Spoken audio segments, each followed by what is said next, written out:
Hello friend, welcome to mentor classes. आज हम लोग 2 जुलाई का करंट अफेयर देखेंगे जो आगामी सभी परीक्षाओं के लिए महत्वपूर्ण होंगे। आइए स्टार्ट करते हैं। हाल ही में भारतीय वायुसेना के नए उप प्रमुख किसको बनाया गया है? तो किसको बनाया गया है? यहाँ 4 ऑप्शन है। तो किसको बनाया गया है? विवेक राम चौधरी को। किसको बनाया गया? विवेक राम चौधरी। विवेक राम चौधरी बनाया गया, यानी बी ऑप्शन हमारा सही होगा। ये किसका जगह लेंगे? किसके स्थान पर बनाए जाएंगे? हरजीत सिंह अरोड़ा के। और एयर चीफ मार्शल कौन है भारत के? राकेश कुमार सिंह भदौरिया। तो याद रखिएगा, भदौरिया जी एयर चीफ मार्शल हैं। और उप प्रमुख बनाया गया किसको? विवेक राम चौधरी को, जो जगह लेंगे हरजीत सिंह अरोड़ा को।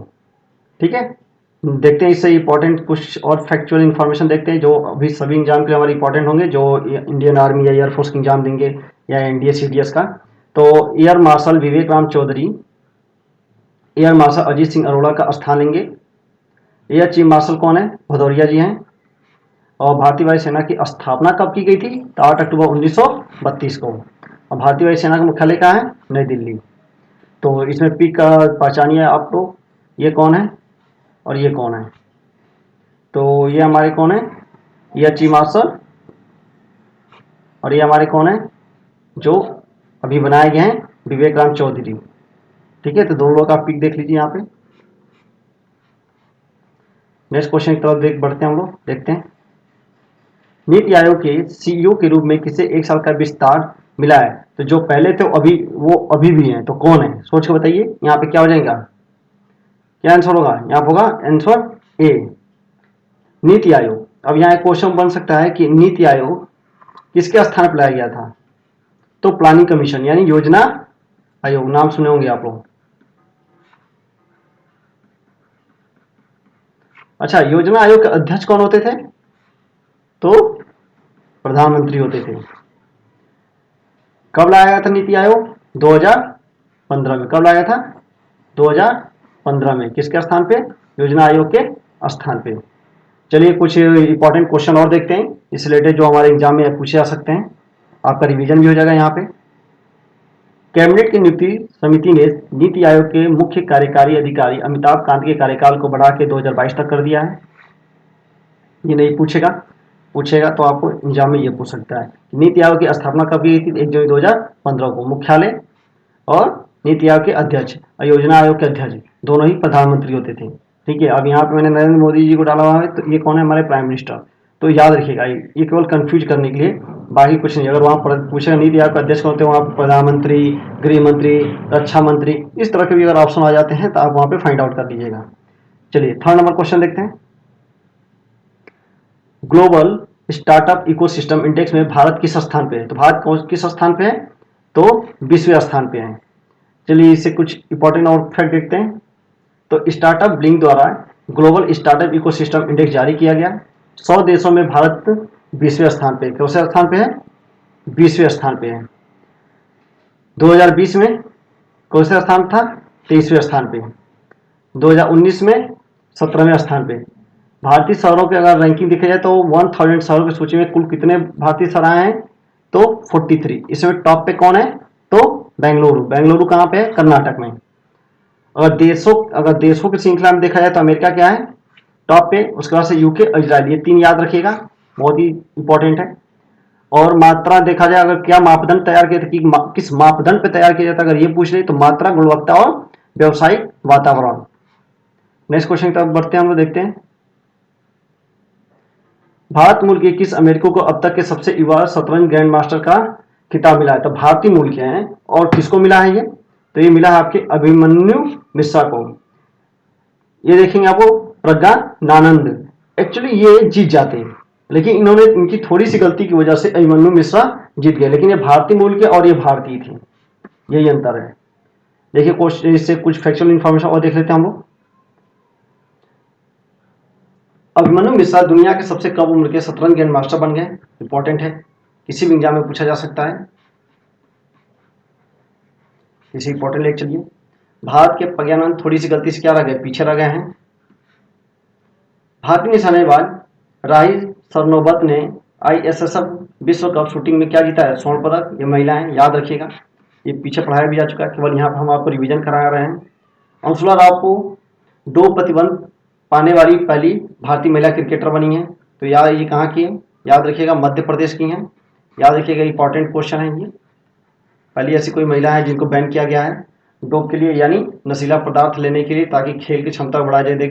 अगर जैसे देखते हो कि किसी कोई ज़्यादा लंबी दौड़ नहीं कर पाता है तो कोई वहाँ पे नशीला पदार्थ लेता है, फिर वो दौड़ में आगे निकल जाता है। तो कुछ इस प्रकार का उन्होंने कुछ नशीला पदार्थ लिया जिसकी वजह से उनका टेस्ट किया गया, तो उसमें उनको प्रतिबंधित कर दिया गया क्रिकेट में। ठीक है, तो याद रखिए अंशुला राव पूछा जा सकता है, ये क्वेश्चन इंपॉर्टेंट है, मध्य प्रदेश की रहने वाली है। तीरंदाजी कप विश्व कप में थर्ड में दीपिका कुमारी को क्या मिला है, स्वर्ण पदक मिला है। ये भी क्वेश्चन कराया जा चुका है। क्रिस्टियानो रोनाल्डो ईरान के अली डेई के साथ अंतर्राष्ट्रीय फुटबॉल में संयुक्त रूप से स्कोरर हैं। ये इंपॉर्टेंट क्वेश्चन है, ये किसी भी एग्जाम में आपके पूछा जा सकता है। खेलकूद के जो किताब आप बुक या लेके आते होंगे उसमें खेलकूद का जो पार्ट दिया रहता है उसमें ये क्वेश्चन जरूर दिया रहेगा। न्यूजीलैंड ने जीता पहला आईसीसी टेस्ट चैंपियनशिप, किसने जीता है, न्यूजीलैंड ने। हराया किसको, इंग्लैंड न्यूजीलैंड ने किसको हराया है, तो भारत को। यानी फाइनल किसके बीच का है, न्यूजीलैंड और भारत के बीच। थर्ड रैंक पे कौन आएगा, ऑस्ट्रेलिया आया हुआ है। याद रखिएगा, अगर पूछेगा कि टेस्ट रैंकिंग में विश्व कप टेस्ट आईसीसी में कौन किस प्रकार से रैंकिंग है, तो कैसे हो जाएगी, न्यूजीलैंड टॉप पे, भारत सेकंड पे, ऑस्ट्रेलिया थर्ड पे। और जो आगामी टेस्ट खेला जाएगा, टेस्ट चैंपियनशिप वर्ल्ड कप खेली जाएगी, वो कब से खेली जाएगी, 2021 से शुरुआत होकर 2023 के बीच खेली जाएगी। तो इतने सारे आपको फैक्चुअल इन्फॉर्मेशन मिल गए। चलिए आगे बढ़ते हैं, ये सभी एग्जाम के लिए इंपॉर्टेंस जो थे वहाँ उनको कलेक्ट करके आपको दे दिया गया है। आगे बढ़ते हैं। हाल ही में किस राज्य केंद्र शासित प्रदेश में हौसला इंस्पायरिंग हर ग्रोथ कार्यक्रम लॉन्च किया गया है, तो ये कार्यक्रम लॉन्च किया गया है आपका कहाँ पे, जम्मू कश्मीर में। कहाँ पे, JNK में, जम्मू कश्मीर में। तो क्या नाम है, हौसला इंस्पायरिंग हर ग्रोथ। ये रिलेटेड है उद्योग धंधों से रिलेटेड, यानी उद्यमिता के लिए। जो मेल फीमेल हैं उनके, जो उद्यमी है मेल फीमेल, उनके बीच में जो गैप है उस गैप को क्या किया जाएगा, इसके थ्रू कम किया जाएगा। यानी ये प्रोग्राम इसलिए चलाया जा रहा है कि जो जम्मू कश्मीर में महिलाएं रहती हैं, जो पुरुष रहते हैं और जो बिजनेस करते हैं, उनमें बहुत ज़्यादा भिन्नताएं हैं। तो उस गैप को कम करने के लिए इस प्रोग्राम को चलाया गया है, हौसला इंस्पायरिंग हर ग्रोथ कार्यक्रम। तो याद रखिएगा, बहुत ही इंपॉर्टेंट प्रोग्राम है। अब जम्मू कश्मीर रिलेटेड और कुछ अनफैक्चुअल इन्फॉर्मेशन देखते हैं जो सभी एग्जाम के लिए इंपॉर्टेंट होंगे।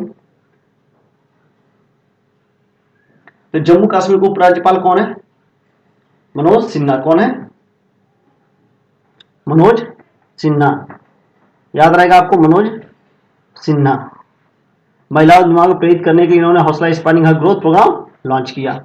इस प्रोग्राम का मुख्य उद्देश्य क्या था, आप तो समझ ही गए, बता दिया था मैंने।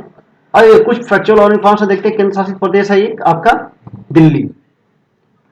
यहाँ पर एक सहायता योजना लॉन्च की गई थी जो कोविड परिवार से, जो किसी भी परिवार के, कोविड परिवार में कोई अगर एक व्यक्ति की डेथ हो चुकी है तो उसे क्या किया जाएगा, 50,000 रुपीज दी जाएगी, यानी 50,000 रुपए की धनराशि दी जाएगी। किसकी तरफ से, नई दिल्ली सरकार की तरफ से। तो क्वेश्चन पूछ सकता है, कोविड-19 परिवार आर्थिक सहायता योजना किस केंद्र शासित प्रदेश या राज्य सरकार ने शुरू की है, तो क्या हो जाएगा, नई दिल्ली। दिल्ली खेल विश्वविद्यालय में प्रथम कुलपति किसे नियुक्त किया गया है, तो कर्णम मल्लेश्वरी, कई दिनों तक न्यूज में थी। और ये किससे रिलेटेड है, भारोत्तोलन से। अब ये इंपॉर्टेंट क्वेश्चन है, वेरी वेरी इंपॉर्टेंट क्वेश्चन है। अब क्यों है देख लीजिए। जम्मू कश्मीर में जगह है बादीपुर, ठीक है, और वहां पे है बयान गांव के सभी वयस्क मतलब 18+ को टीका लगाने वाला भारत का पहला गांव बना। तो वेरी वेरी इंपॉर्टेंट क्वेश्चन है, इसे याद करके ही जाइएगा एग्जाम में, ये आपको हमेशा याद होना चाहिए। बयान गांव है जम्मू कश्मीर में, बादीपुर। तो ये सारे फैक्ट याद होने चाहिए। पूछ लेगा, सिंपल सा क्वेश्चन मान जाएगा कि भारत का पहला ऐसा गांव जहां पे सभी वयस्कों को टीकाकरण किया गया है। तो सभी वयस्कों का टीकाकरण कहां पे किया गया है। अगर आपको केंद्र शासित प्रदेश और राज्य दे देगा तो आपको जम्मू कश्मीर कर देना है। अगर नाम पूछ दिया तो बादीपुर, गांव का नाम पूछ दिया तो बयान गांव। बाकी आपको फैक्चुअल इन्फॉर्मेशन मिली गई है कि यहाँ के उपराज्यपाल कौन है, मनोज सिन्हा। अगर जम्मू कश्मीर बारे में और कुछ जानना है तो जम्मू कश्मीर को 2019 में क्या किया गया था, जो जम्मू कश्मीर जो राज्य था, जो पूरा जम्मू एंड कश्मीर जो राज्य था उसे दो भागों में डिवाइड कर दिया गया। एक बन गया आपका जम्मू कश्मीर और एक बन गया लद्दाख। और अगर इसमें थोड़ा सा और अगर आपको इंफॉर्मेशन जोड़ दिया है तो जम्मू कश्मीर में क्या है, विधानसभा है, विधानसभा है। और वहीं पे जम्मू और कश्मीर जब राज्य एक था तो यहाँ क्या था, विधान मंडल। क्या था, विधान मंडल। अब विधान मंडल से मतलब क्या हो गया, मंडल का मंडल तो आपने सुने ही होंगे, यानी यहाँ पे क्या था, विधानसभा था और विधान परिषद था। क्या था, विधानसभा और विधान परिषद। तो अभी जब जम्मू कश्मीर को एबोलिश कर दिया गया, जम्मू कश्मीर राज्य को जब केंद्र शासित बना दिया गया, दो केंद्र शासित भागों में बांट दिया गया, तो वहां पर केवल जम्मू कश्मीर में क्या बचा है, विधानसभा है। अब यूनियन टेरिटरी से क्वेश्चन पूछा जा सकता है, यानी केंद्र शासित प्रदेश से आपका क्वेश्चन पूछा, कितने केंद्र शासित प्रदेशों में विधानसभा है, कितने केंद्र शासित प्रदेशों में विधानसभा है, तो क्या आंसर हो जाएगा, 3। कितने में है, 3 में। कौन कौन, आपका एक तो जेएनके हो गया, दूसरा पुदुचेरी और तीसरा दिल्ली। ये याद रखिएगा, इंपॉर्टेंट है। और अगर यहाँ पे पूछेगा विधान परिषद कितने राज्यों में है, तो अब ये बात आप लोग कमेंट बॉक्स में बताइए कि विधान परिषद कितने राज्यों में है, यानी विधानमंडल यानी द्विसदनी व्यवस्था किन किन राज्यों में है। चलिए नेक्स्ट क्वेश्चन की तरफ बढ़ते हैं। आईटीयू के वैश्विक साइबर सुरक्षा सूचकांक 2020 में भारत किस स्थान पे है, तो भारत इसमें किस स्थान पे है, अंतर्राष्ट्रीय दूरसंचार संघ, इसका फुल फॉर्म हो जाएगा हिंदी में अंतर्राष्ट्रीय दूरसंचार संघ। तो इससे भारत की रैंकिंग कितनी है, 10वीं। भारत किस स्थान पे, 10वें स्थान पे। चलिए देखते हैं कुछ फैक्चुअल इंफॉर्मेशन देखते हैं। अंतर्राष्ट्रीय दूरसंचार संघ द्वारा जारी वैश्विक सूचकांक सुरक्षा सूचकांक में भारत चौथे पावदान पे है, तो चौथे पावदान पे है, 10वें। तो याद रखिएगा, जैसे ही आईटीयू का नाम आ जाएगा तो आप 10 करके आ जाइएगा, 10वें स्थान पे हम लोग। अब जो मानक तय किए गए हैं वो टोटल कितने मानक हैं, 5 मानक थे। कितने मानक है, 5। कानूनी उपाय,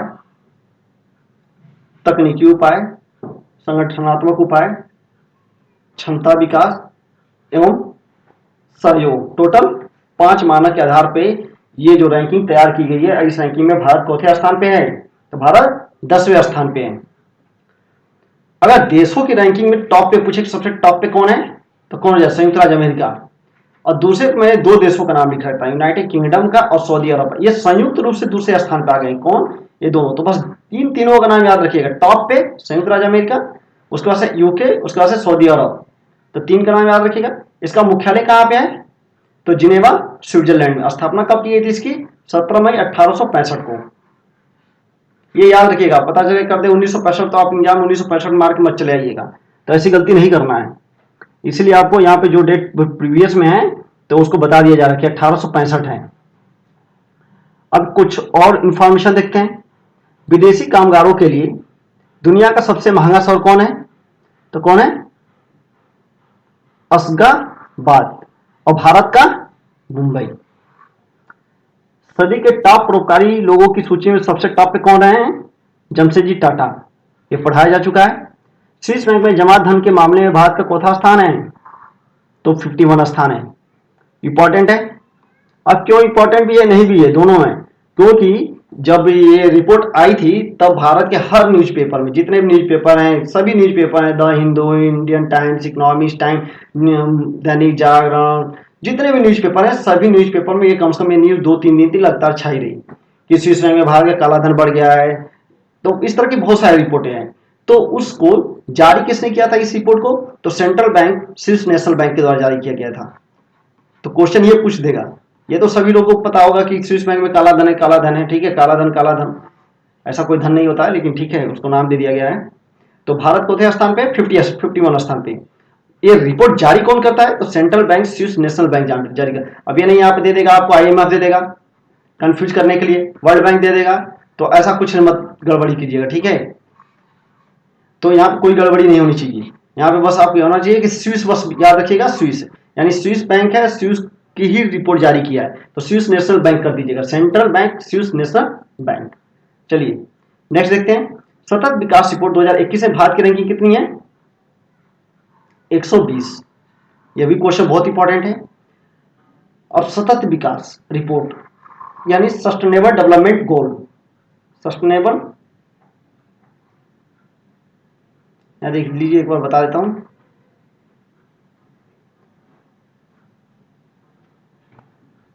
तो सस्टेनेबल डेवलपमेंट, चलिए यहीं पर आप लोगों को मैं बता देता हूं, सस्टेनेबल डेवलपमेंट गोल के बारे में थोड़ी सी इंफॉर्मेशन दे देता हूं। इसमें टोटल गोल है आपके 17 गोल। कितने? 17। टारगेट कब तक दिया गया है? 2030 तक का टारगेट क्या है? 2030 तक का। इतना याद रखिएगा, बहुत है। तो सतत विकास रिपोर्ट में पूछेगा भारत की रैंकिंग कितनी है, तो 120वीं। याद रहेगा, ये जितने यहाँ पे क्वेश्चन दिए सभी क्वेश्चन आपके लिए इंपॉर्टेंट है और प्रीवियस में बहुत करंट अफेयर में लगातार ये आते रहे हैं। नेक्स्ट क्वेश्चन देखते हैं हम लोग, नेक्स्ट क्वेश्चन की तरफ बढ़ते हैं। राष्ट्रीय चिकित्सा दिवस, बहुत ही आसान क्वेश्चन है, कल सभी लोगों ने स्टेटस लगा रखा था। कब मनाया जाता है? तो 1 जुलाई को। कब मनाया जाता है? 1 जुलाई को। इसको केवल 1 जुलाई कीजिएगा। सभी ने कल स्टेटस लगा रखा था, तो उतना ज़्यादा इंपॉर्टेंट है भी नहीं, कभी पूछा नहीं गया, लेकिन कोविड का टाइम चल रहा है, कोविड-19 चल रहा है, तो हो सकता है क्वेश्चन पूछ लें। चलिए यहाँ से कुछ इंपॉर्टेंट फैक्ट देख लेते हैं कि 1 जुलाई को क्या क्या हुआ, और प्रीवियस टाइम में जो भी हमारे इंपॉर्टेंट दिवस हैं उनको भी मैं यहाँ पे डिस्क्राइब करूंगा। तो चलिए देखते हैं, भारतीय चिकित्सा संघ द्वारा प्रत्येक वर्ष 1 जुलाई को क्या मनाया जाता है? राष्ट्रीय चिकित्सा दिवस। सभी लोगों ने स्टेटस लगाया था, तो सभी लोगों को पता भी होना चाहिए, जितने पढ़ने वाले हैं उनको तो पता ही होगा, यानी स्टेटस तो देखते ही सुबह सुबह उठ के, तो भी पता चल गया होगा। नेशनल चार्टर्ड अकाउंटेंट डे कब मनाया जाता है? 1 जुलाई को। जो सीए लोग होंगे, चार्टर्ड अकाउंटेंट। 1949 में भारतीय संसद के द्वारा क्या किया जाता है? एक संस्था बनाई गई, institute of chartered accountant of India की स्थापना की गई। भारतीय संसद द्वारा पारित एक अधिनियम के द्वारा ये बनाया गया था। इसका मुख्यालय कहाँ है?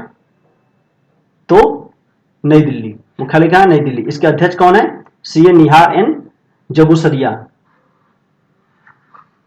जबूसरिया, सरिया पता है ना? चलिए अध्यक्ष कौन होंगे? तो याद रखिएगा, निहार एन जबूसरिया। राष्ट्रीय डाक कर्मचारी दिवस कब मनाया गया? तो 1 जुलाई को। डाक कर्मचारी दिवस, जो आपके यहाँ डाकिया पहले आते थे लेटर लेके, पत्र लेके, ज्वाइनिंग लेटर लेके, जब आपकी जॉब लगती है तो इसकी शुरुआत कब की गई थी? 1997 में। कहाँ पे शुरू की गई थी? तो अमेरिका में। पहले अमेरिका के सिएटल में हुई थी, और तभी से इसको मनाना स्टार्ट कर दिया गया था। अंतर्राष्ट्रीय संसदीय दिवस, अभी कुछ दिन पहले हम लोगों ने पढ़ा था, तो 30 जून को। राष्ट्रीय सांख्यिकी दिवस मनाया जाता है 29 जून को। इंपॉर्टेंट है, किसके नाम पे? पीसी महाबलेश्वर के नाम पे। ठीक है, आगे बढ़ते हैं और इससे रिलेटेड कुछ फैक्ट देखते हैं हम लोग, डेट से रिलेटेड। अंतर्राष्ट्रीय उष्णकटिबंधीय दिवस 29 जून को मनाया जाता है। उष्णकटिबंधीय दिवस कहाँ, किसके किसके बीच पाए जाते हैं? उष्णकटिबंधीय एरिया कहाँ कहाँ पे? ये मैप मान लेते हैं, ये आपका 0 डिग्री मान लीजिए, और यहाँ पे आप लोग 23.5 डिग्री मान लीजिए, और फिर आप यहाँ पे 23.5 डिग्री मान लीजिए। इनके बीच का एरिया, यानी कर्क रेखा मकर रेखा के इन दोनों के बीच की जो एरिया है, उनको क्या बोलते हैं? उष्णकटिबंधीय एरिया। और ये कब मनाया जाता है? 23 जून को। याद रखिएगा। विषय क्या था? वर्कआउट के साथ स्वस्थ रहे, मजबूत रहे, सक्रिय रहे। स्विट्जरलैंड में है, इसके अध्यक्ष है थॉमस बॉच।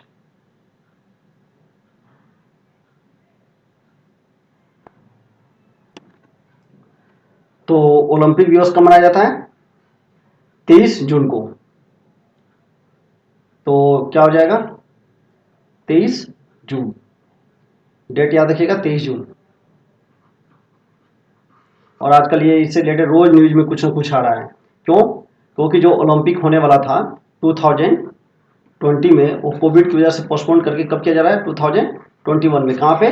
टोक्यो में। तो स्विट्जरलैंड में इसका मुख्यालय है। इसके अध्यक्ष कौन है? तो थॉमस बॉच। घड़ी पहनते हैं ना, तो याद रखिएगा थॉमस बॉच। अब इसी में आप लोग देखते होंगे, इसको ऐसे भी याद रख सकते हैं, इसमें 5 रिंग हैं, इसे देखे होंगे हमेशा। ऐसे 5 रिंग हैं और ये 5 एरिया को प्रदर्शित करते हैं। जैसे अगर आपको बताना हो तो क्या बताएंगे?